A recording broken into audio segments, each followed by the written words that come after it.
Bangladesh immigration cross করার পরে আমরা সবাই লম্বা লাইন দিয়েছি ইন্ডিয়ান ইমিগ্রেশন ফেস করব বলে। ইন্ডিয়ান ইমিগ্রেশনের প্রসেসটা আমার কাছে খুবই কমপ্লিকেটেড মনে হয়েছে। ইমিগ্রেশন কমপ্লিট করে চলে গেলাম বনগাঁও রেল স্টেশনে।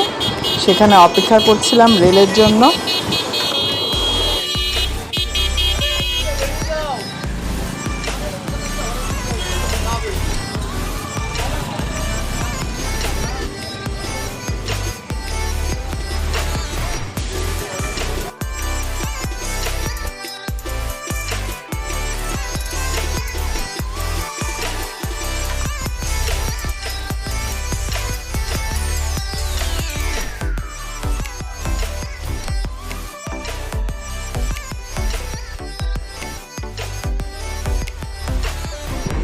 আমরা এখন চলে এসেছি দেবী গেস্ট হাউসে।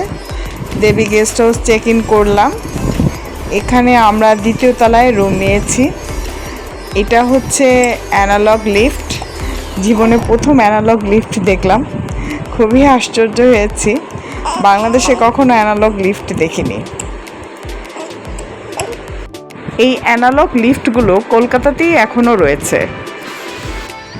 হোটেলে চেক ইন করার পরেই লাঞ্চের উদ্দেশ্যে বের হয়ে গেলাম।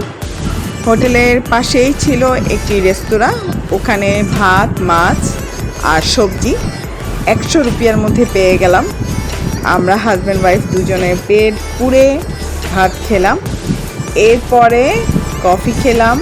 এত লম্বা জার্নি করার পরে কফি খেয়ে যেন সতেজ হয়ে গেলাম।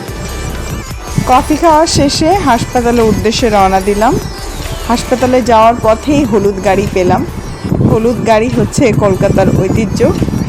এই হলুদ গাড়িটির সাথে ছবি না তুললেই নয়, তাই আমরা হাজব্যান্ড ওয়াইফই এই হলুদ গাড়ির সাথে ছবি তুলে ফেললাম। কলকাতাকে বলা হয় আনন্দের শহর, দ্য সিটি অফ জয়। আমারও কলকাতার খাবার খেয়ে তাই মনে হয়েছে। কলকাতার খাবার খেয়ে আমি মুগ্ধ হয়েছি।